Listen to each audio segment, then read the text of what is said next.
حضرت محمود غزنوی نے ایک دن فرمایا کہ میں حضرت خضر علیہ السلام کی زیارت کرنا چاہتا ہوں۔ ایک غریب آدمی کھڑا ہوا، وہ کہنے لگا میں آپ کو زیارت کرا دیتا ہوں، لیکن ایک شرط ہے، میں غریب ہوں، 6 مہینے کا خرچہ آپ کو دینا ہوگا میرے بچوں کا۔ اس نے کہا ٹھیک ہے۔ 6 مہینے کے بعد محمود غزنوی نے اس کو بلایا، ہاں جی خضر علیہ السلام کی ملاقات کا کوئی وظیفہ مکمل ہوا؟ اس نے کہا جی کچھ وظیفے الٹ ہو گئے، 6 مہینے اور چاہیے۔ اس نے کہا ٹھیک ہے۔ سال کے بعد اس کو پھر حضرت محمود غزنوی بلایا، فرمایا ہاں جی خضر علیہ السلام نہ کو میری ملاقات کا امکان پیدا ہویا، تسی وظیفے جو کر رہے ہو دریا کے کنارے۔ انہوں نے کہا جی میں کہاں، خضر علیہ السلام کہاں، میں نے تو آپ کے ساتھ جھوٹ بولا ہے، غریب آدمی تھا تو پیسے میرا روٹی پانی چل گیا 1 سال۔ تو محمود غزنوی کا مجلس لگی ہوئی تھی، ہزاروں لوگ موجود تھے، غوث بھی تھے، کتب بھی تھے، ابدال بھی تھے، محدث بھی تھے، مفسر بھی تھے۔ تو اس نے اپنے ایک وزیر کی طرف اشارہ کر کے کہا بتاؤ بھائی جو بادشاہ سے جھوٹ بولے اس کی کیا سزا ہے؟ وہ وزیر کہنے لگا کہ اس کو قتل کر دیا جائے۔ محمود غزنوی کے مجلس میں ایک نورانی چہرے والے بزرگ بیٹھے تھے، انہوں نے کہا بادشاہ سلامت، اس نے بالکل ٹھیک کہا۔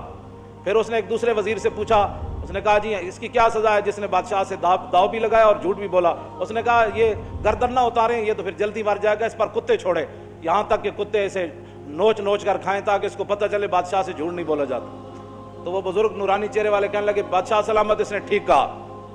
پھر اس نے حضرت ایاز کو کہا، ایک ہی صف میں کھڑے ہو گئے محمود و ایاز۔ حضرت ایاز کو کہا کہ ہاں جی آپ بتائیں۔ اس نے کہا بادشاہ سلامت، ایک غریب آدمی تھا، اس کے جھوٹ بولنے سے آپ کے وقار میں کوئی کمی نہیں آئی، اور 1 سال پیسے دینے سے آپ کے خزانے میں کوئی کمی نہیں ہے، یا آپ اس کو معاف کر دیں۔ وہ نورانی چہرے والا بزرگ کہنے لگا بادشاہ سلامت بالکل اس نے ٹھیک کہا۔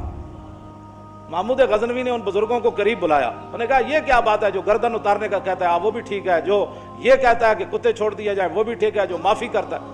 اس نے کہا کہ جس نے کہا نا گردن اتار دو، یہ اس کا خاندان تھا کسائی، تو اس نے اپنے خاندان کا اظہار کیا ہے، گردنیں اتارنے کے عادی ہیں، اور کہا کہ غلطی تو تیری ہے جیسے تو نے ایسے لوگوں کو وزیر بنایا۔ اس نے کہا جس نے کتوں کا کہا نا کتے چھوڑو، اس کے آباء و اجداد بادشاہوں کے کتے نہلایا کرتے تھے۔ اس نے اپنے خاندان کا اظہار کیا ہے، اس نے اپنی فطرت اپنے خون کا بتایا ہے، اور کہا کہ رہ گیا ایاز تو یہ سید ہے، اور سید کربلا میں لٹے بھی گئے تو اف نہیں کی، اپنا سودا بیچ کر بازار سونا کر گئے، کون سی بستی بسائی تاجران آل بیت۔ کیوں جی کہا یہ سید ہے۔ جب یہ کہا نا یہ سید ہے تو محمود غزنوی کرسی پر کھڑا ہو گیا، کہنے لگا ایاز تو نے آج تک بتایا ہی نہیں میں آل رسول ہوں، اتنا ظلم کیا تو نے بتایا ہی نہیں آج تک۔ تو حضرت ایاز فرمانے لگے کہ اچھا میرا راز ان بزرگوں نے کھولا تو میں بھی آپ کے سامنے ایک راز کھولنا چاہتا ہوں۔ انہوں نے کہا جی وہ کیا ہے؟ انہوں نے کہا یہ جو بزرگ ہے نا یہ خود حضرت خضر علیہ السلام۔